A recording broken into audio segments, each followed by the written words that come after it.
All right. And we're live? Question mark. There we go. Okay. Hi. And we're live.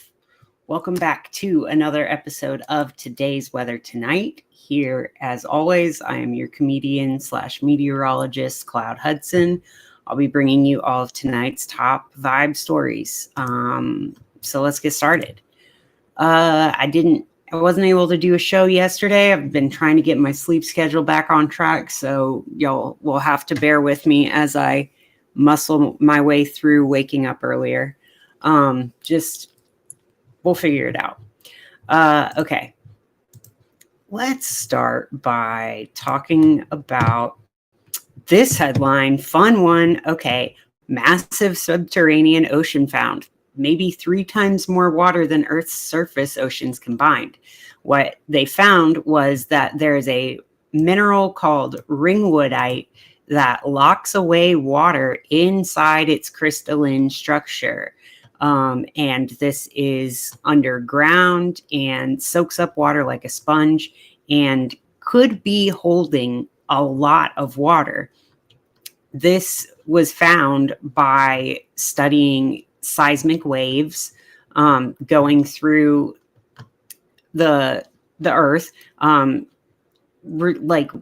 resulted in indications that there was like a reverberation through a medium that was not rock or magma, that they determined that these waves were interacting with water held within ringwoodite mineral. So that means there could be like 3 times as much water in this planet than on it. And that just like lava and magma, there is maybe locked away water down below the surface of the earth, not just groundwater, but deep, deep, deep down. So the water cycle could be included. Subterranean water cycle could be part of it. Climate science, resource management, planetary formation science, all of that is potentially impacted by this finding. So that is a really cool story. Kind of mind-blowing that there might be a rock underground that's holding all this water, clean water too. That just goes to show you stuff. Okay. What was the other big fun one was satellite imagery shows the world's largest iceberg breaking free after months of spinning in a Taylor column. This is the ice chunk that we talked about the other day. The iceberg that has been kind of sitting at the end of the tip of that island chain, the Orkney Islands. Just kind of sitting and spinning, and it recently broke away from the area where it was spinning. It's not very dramatic, but you can see it there. Was right there, now it's over there. And it's breaking free, soaring, flying. There's not a star in heaven that it can't reach. Okay, now, let's go to talk about our earthquakes. We have had some significant earthquake stories. First of all, in Vanuatu Island in the South Pacific, there was a powerful 7.3 magnitude earthquake that rocked the island. This was probably could have been expected by people who thought that the California one would indicate more 7s across the earth. I couldn't have told you that it was going to happen or where. I'm sure people could. I'm sure it could be predicted. There was also, we were watching for a Midwestern quake. Somebody said that, and we did get a quake in the Midwest. We had an Ohio earthquake, a 3.3 near Chesapeake, Ohio, on Monday afternoon. So sorry I didn't bring you a show Monday to update you all on that. I just didn't get to it. Massive drone found by police was nothing It was a big fat nothing burger. These drone stories are looking like more and more like just distraction stories. I like the theory that somebody had that this is potentially a the drones are potentially a distraction story, and maybe they're actually looking for nuclear weapons that might have gotten smuggled into the country to be deployed here. Crazy thought, crazy idea, but I think it is plausible that maybe somebody smuggled a nuke into New Jersey and they're sending nuke sniffing drones out. I'm sure the government has something that's like a nuke sniffing drone. So I like that theory. Okay, let's look at our quakes. So here, that big 7.2 is what it's labeled as. A surface 7.2 is dramatic. Okay, let's see. Just around it, there were on either side, right over top of it, 5.5 and some high range 4s. On either side, flanking this at about the same distance. Let me turn off depth. Yeah, right around the same target point on either side, we had a 4.9 and a 4.5 and a 5.6. Those were, the 5.6 was extremely deep. The 4.5 was also extremely deep. The 4.9 was shallow. That the deep ones were near Fiji, and the shallow was here near Papua New Guinea. Then we also had 5.1 down here on the tectonic plate boundary at 10 kilometers depth. And we also had this cluster of 4.5s leading up to the 5s up here. These are all at around 150 kilometers depth. 227 kilometers depth. That's a deep one for the Philippine plate. That's up in the northern Philippines. A 4.4 off the coast of Taiwan at 111 kilometers, and a 4.5 right off the coast of Japan at 76 kilometers depth. Then there was this little triplet of quakes. We had 3 4.4s here, kind of like tracing out the shape of the curve of the Himalayas. It was one on the inflection point of this curve that you see right here, the curve of the Indian subcontinent coming into collision with China, or the Eurasian continent.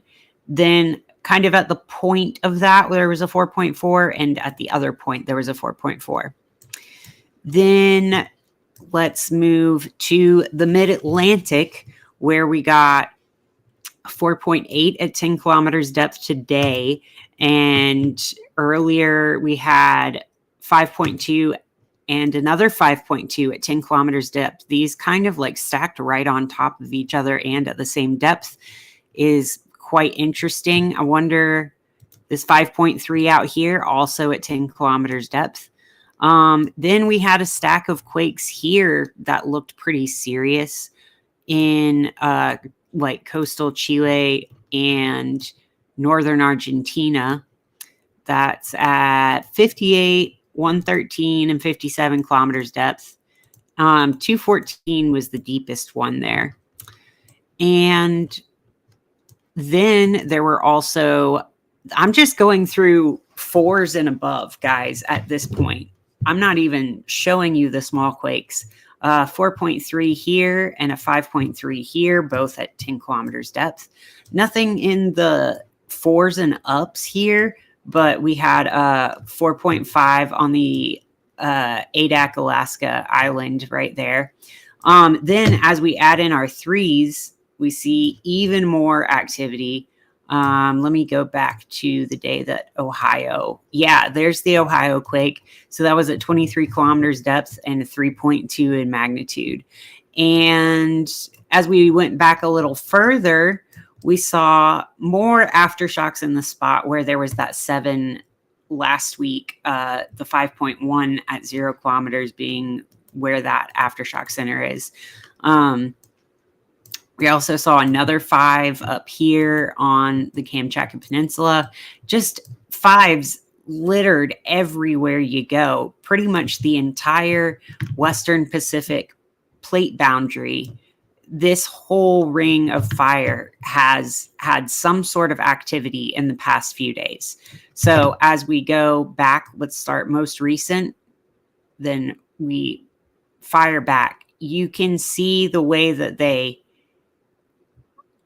radiate. They kind of oscillate around picking up.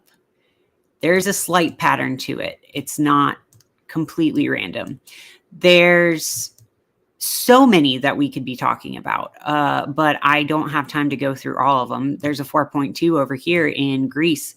If I added all the lower level quakes, we couldn't even see it. There's just so much going on in California and Alaska, as well as Central America. I mean, pretty much anywhere touching the Pacific right now is on fire. Hawaii's gotten a bigger stack than usual even. And the Mid-Atlantic Ridge has been spreading apart as well. Oh, and let's not forget the 6.3 at 0 kilometers depth that happened right on the Chile-Argentina border there. That was, this was a little further back. That was on the 13th. But still, that was on the 13th. Why is it showing up under that date? Okay. I don't know why that's, yeah, there we go. Yeah, lots of quakes going on. Let's go look at what our volcanoes have been up to since then. Ew. Okay. Looks like the regular players are back at it again. Suwanosejima, Tonga Home Reef volcano in the Tonga Islands continues to be actively flowing and creating new island. That is a landforming event that's happening right now. Let's see. All of that just continues. The 16th, we had, oh, here's an ash emission from the White Island volcano. That's the one in New Zealand. Ground report of eruption from Ruang, East Java. We also had, let's see. I wonder if any more volcanic activity is going to get stirred up in the southwestern Pacific because we've now gotten a decent earthquake over there. Yeah, that's what I'm going to report for that.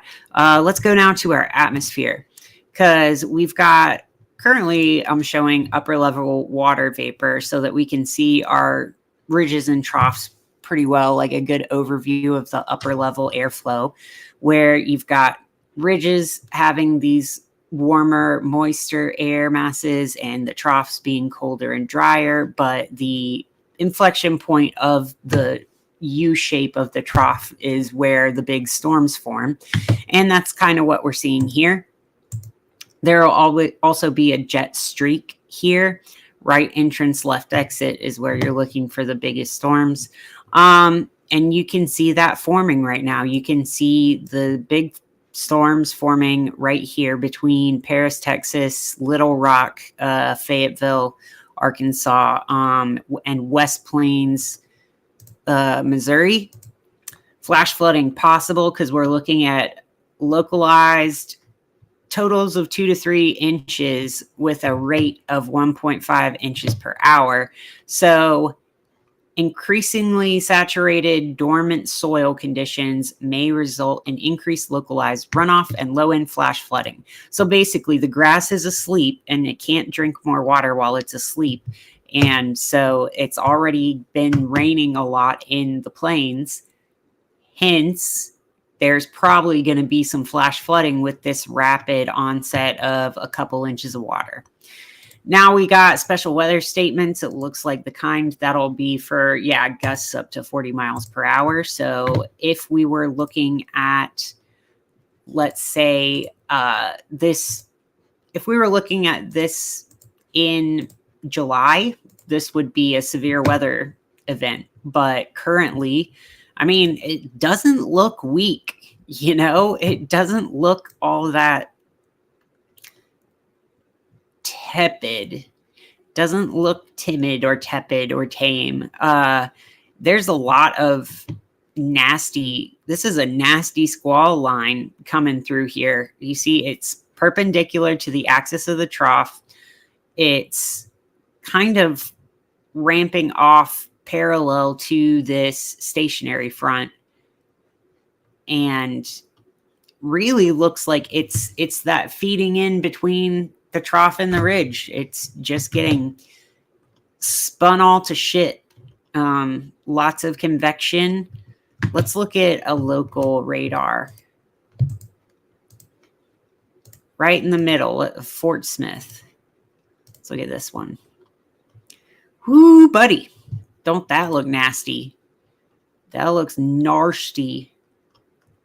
You do not want to be in this area right now. That looks real bad.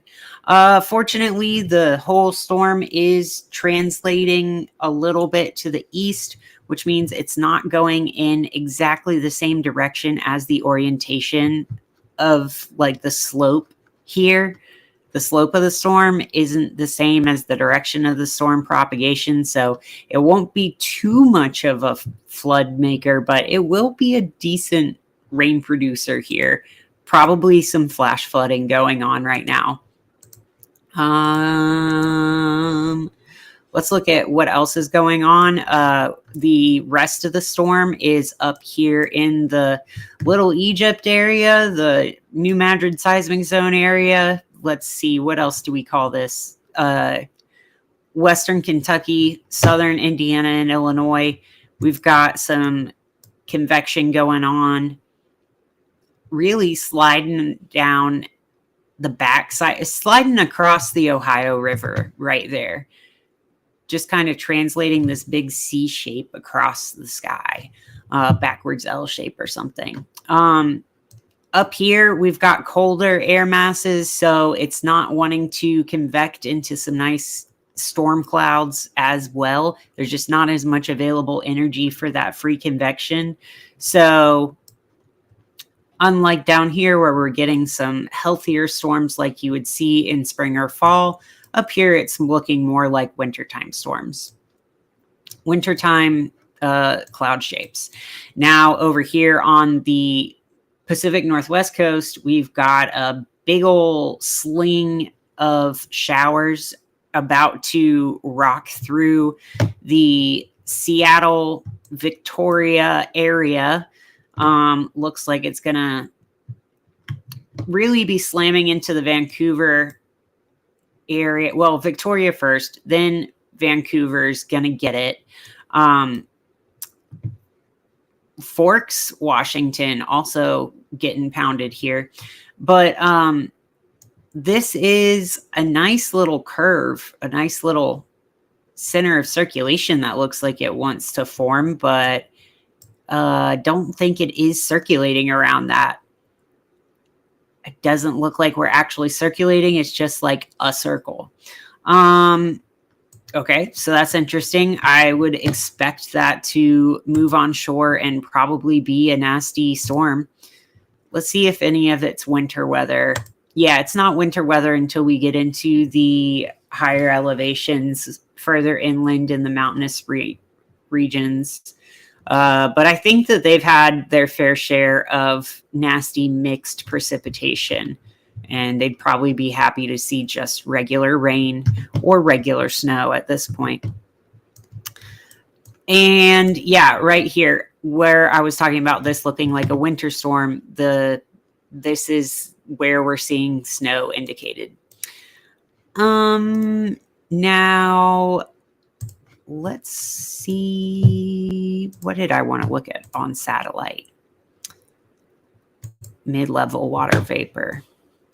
Yeah, this mid-level water vapor, it's still getting splashed this storm right here is getting fed with what was that atmospheric river hose of moisture.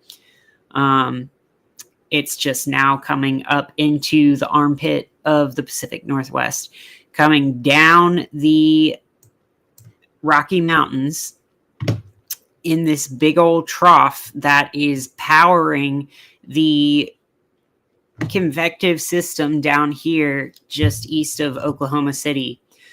There's also looks like some, you can see that convection really pouring through on the mid levels. It looks like what's rolling into Western Kentucky has had more time to develop than the squall line. But they are under a severe thunderstorm warning. It is December 18th, and they're under a severe thunderstorm warning in Tulsa, Oklahoma, or near Tulsa, southwestern Haskell County, North Latimer County, and east central Pittsburgh County in southeastern Oklahoma. So hazardous winds of up to 60 miles per hour, penny-sized hail, radar indicated. Lots of damage very possible with this one. This is in the area where it's got enough energy and feed, enough moist and dry feed together to do some damage. Let's look at lower level water vapor with this, and you can see where all this convection is coming from. Again, going up and down the roller coaster. Not as much vorticity associated with this as there could be, which is good. Looking on the bright side, it could be more spinny. It's just that this is a nice classic setup and not doing too bad. Okay, let me go to... Let's go back to our browser and check out what kind of rainfall we got today. What's our precipitation observation? Okay, in the last 24 hours, we got decent precipitation in the Pacific Northwest and throughout much of the South, the inland South, I'd say like Arkansas and Ohio River Valley areas. That combined with the 72-hour means that the West Coast is drenched right now. So is much of that Midwest, South, Southern Midwest, that gradient borderlands, and pretty much everywhere is going really wet for the past week. I mean, many areas that have gotten 8 inches or more. So if you can think of an area that needs 8 inches or more, please put it in the comments. I would love to see what you guys fill in the blank there with. Okay, red flag warning down in Southern California, of course. Winter storm warning up in Washington and Montana. We got winter weather advisory and winter storm watches out there as well. They also have high wind advisories and watches.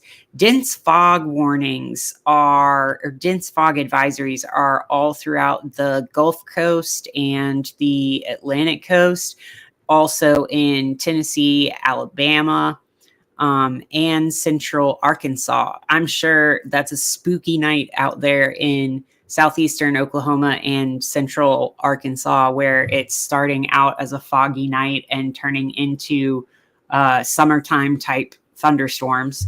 And then, of course, we've got a flood watch here, where all of that, where I talked about the best convection, there's the scary looking squall line in Oklahoma, but the best convection happening is, or the like healthiest pocket of storms is happening here in Western Tennessee, Arkansas, and Western Kentucky. That's the area where we're looking at flooding potentially. So yeah, everybody look out from, I would say from Memphis to Bowling Green, Memphis, Tennessee to Bowling Green, Kentucky. You're probably going to be in a lot of moisture territory right now. I haven't looked at this map in a while. Let's go to the, where is it? Derived motion winds. Because I love this one for showing you, actually, and I haven't checked the chat. Nobody's here. That's okay. Oh, there's 2 people here. Hello. If you want to, you can chat with me. You don't have to. Okay, I'm just going to keep talking to myself in my basement. It's not even my basement. I'm in a shared living situation. Okay, enough about that. Let's see. We can see our convection really nicely here. You see the area that was susceptible to flooding very clearly illustrated there.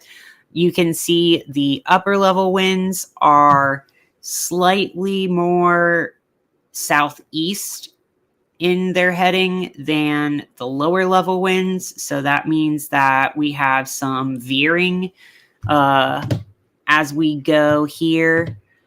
The winds are veering as you go with height, and then backing is the other way, meaning we got some warm air advection with that probably.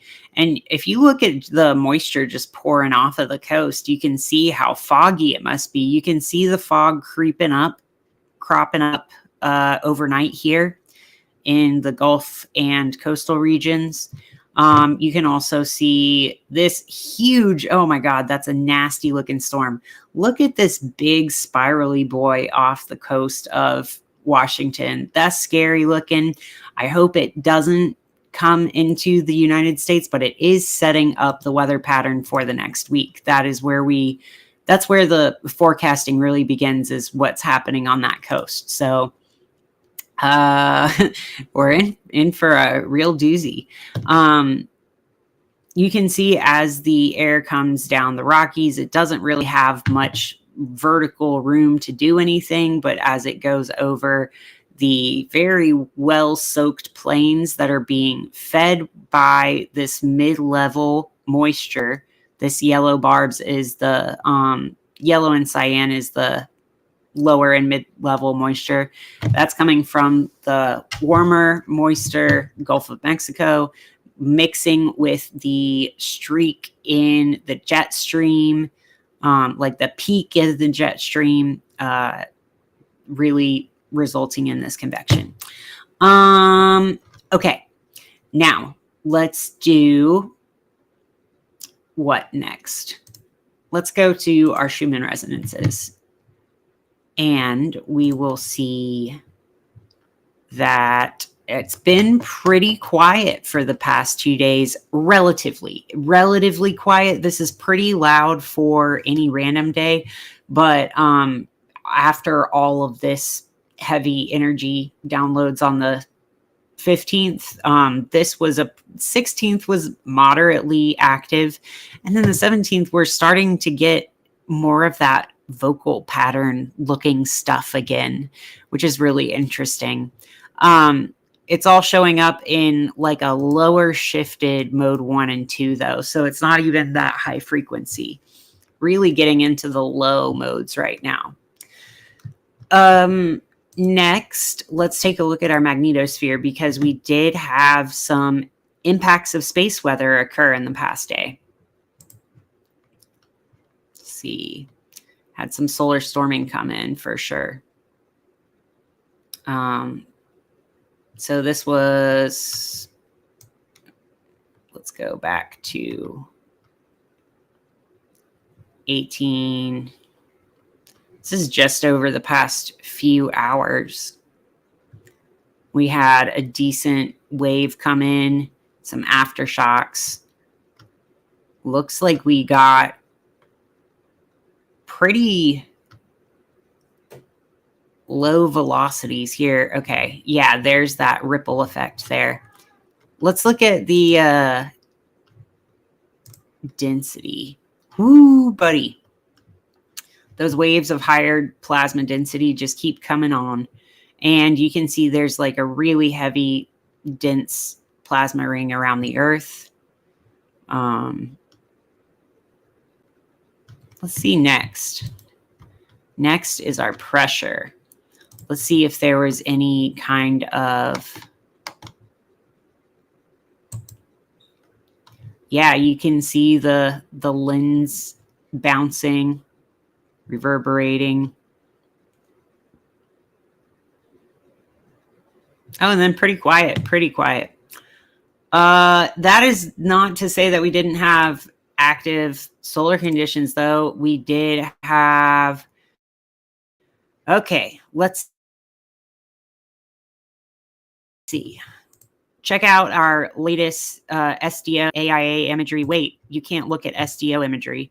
If I click on it, it goes to the SDO imagery. If I'm just on the homepage, it shows the actual correct SUVI imagery. Let me go back to this is what I wanted to look at. This is just a few hours, the past few hours of motion of the sun. I wish that Space Weather Live would get like a 24-hour loop going in the absence of SDO, but c'est la vie. Not really showing much up there. Not much really showing up. Okay, so our solar protons did peak right here around like 19 UTC, but then that was just the second wave of solar proton spike, because we did have back at like 2 or 3 UTC today, we had reached a KP index of 5. Oh, more data. Yeah. So between in the first 3 to 6 hours, from 3 UTC to 6 UTC, we got to a KP 5 plus. So the planetary K index was potentially close to 6. That's enough for it to count as a geomagnetic storm. So we had a G1 geomagnetic storm today. That is what we predicted based on the WSA and Enlil models a few days ago of those coronal mass ejections that we had at the end of last week. And these are currently, it's modeling that far side launch that was really big. We had huge coronal mass ejections on the far side, which makes me optimistic for the chances of our next Earth-facing disk cycle to have some decent players. This is what we modeled, that the 17th that would be doing pretty healthy. I want to go to protons.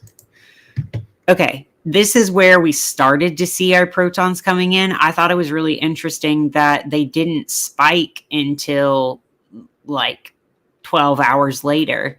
They initially came with the onslaught of the coronal mass ejection, but it was a little bit delayed. They have a slight difference in speed arriving. Speaking of coronas, there were 3 today that had a potential for, they've downgraded it to just 2.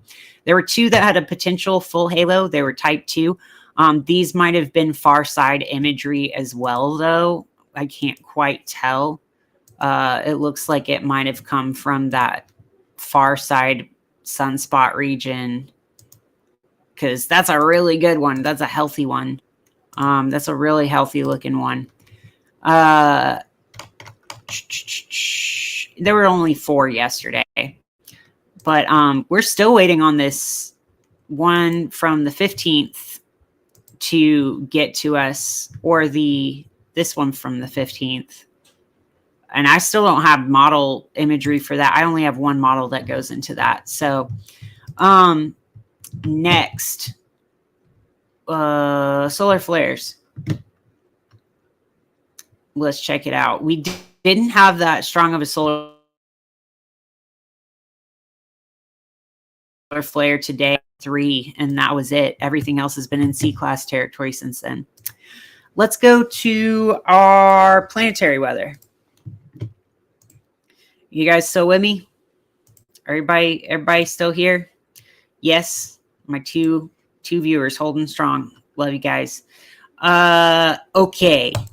Today, Sun in Sagittarius at 26 degrees. That is square to Neptune in Pisces. So, when I saw that headline at the beginning of that I read at the beginning where there's water locked away and rocks under the Earth's surface, that was just screaming Saturn and Pisces to me. I love that. And I love that Neptune is now direct and maybe these other worlds, fathoms below the fathoms below. What even worlds are there below the oceans? These are things that only the craziest among us dare to dream about. Everybody else is like, it's fine. It's just magma. But I think that people who are really, really scientific and people who are really, really adventurous in their hypotheses will think about these things. What's going on under the surface of the Earth? And by surface of the Earth, I mean the absolute depth of the bottom of the ocean. We've got the moon in Leo conjunct Mars retrograde. So everybody should be feeling their Leo Mars energy very strongly right now. We also have that trine to the North Node in Aries and pretty much trying to Mercury in Sagittarius, Mercury retrograde. So Mars and Mercury are retrograde. So is the North Node, but that's normal for it. And so those three signs are making a grand trine in the fire signs. That's also opposed to Pluto. So the moon is opposite Pluto right now. So if you're feeling any kind of like tension with power struggles or feminine figures in your life or like, divas or somebody just with a strong personality who maybe is also has some leonine qualities, or some lunar qualities. Maybe people's lunacy is being shed light on. I don't know. There's probably some power struggles between action and emotion going on right there. Power being of the collective and the action and emotion being of one person who thinks they're in charge of it and is not actually, because the collective is in charge of itself. Okay. This is a real,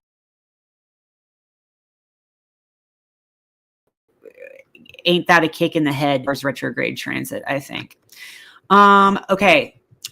Venus in Aquarius is now moving into a trine relationship with Jupiter in Gemini, which is a much better time for Venus than being conjunct Pluto. She's also in a trine with Black Moon Lilith in Libra, or moving into it. So that Venus trine Jupiter energy is also being spoken to with the energy of that Black Moon Lilith in Libra, which we talked about. What's the shadow side of your partnership qualities or romantic attractions? What's the shadow side of your Venus and Jupiter? What's the shadow side of your benefic planets in an air sign?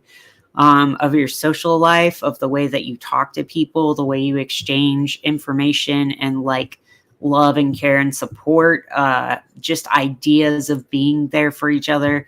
What is the darker side of that? And what can it tell you about yourself? That's coming to light right now. But overall, this is a way better treatment of Venus than she's been through in the past little while. So we got lots of air and fire. We've got Venus in trine to Jupiter, and I love that for her. We also have Neptune trine or sextile Uranus again, making big changes that we don't know, we don't perceive yet. Big changes are happening that we can't currently see, and don't try to see them right now either. If you try to figure out stuff right now, you're just going to be wrong. This is not the time for having things figured out and being correct. This is the time for being in the process and understanding. I know there's a lot of masculine energy that wants to be decisive and right and headed in one specific direction, but decisions are not always the thing that needs to be made right now. There's a time and place for a decision, and I feel like the impulse to make a decision right now is very strong. But with Mercury retrograde and Leo retrograde, I actually did Mercury just station direct. Hold on. Is Mercury direct now? Mercury's now station direct, so we're out of Mercury retrograde. Well, maybe you can make a decision, but don't make a Leo Mars decision. Maybe don't make a decision based on your Leo Mars energy. We're also still in the shadow of the Mercury retrograde. So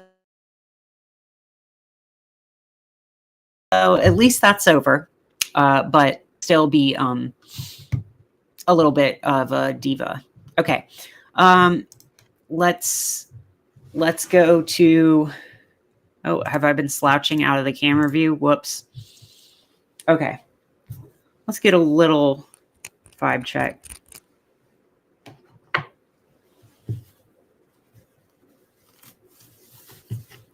Just a little vibe check. I'm going to do a short one and just do one card today. So I got to get sleep. What is our energy today?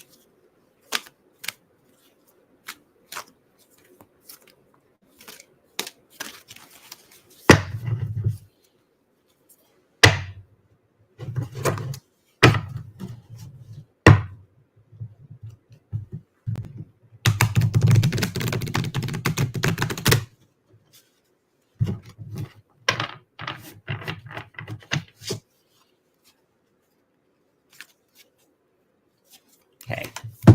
There is an abundance of everything. Shortage is only a perception. And there is a little songbird singing its beautiful clouds of musical notes. There is an abundance of everything. Shortage is only a perception. Though it is a perception.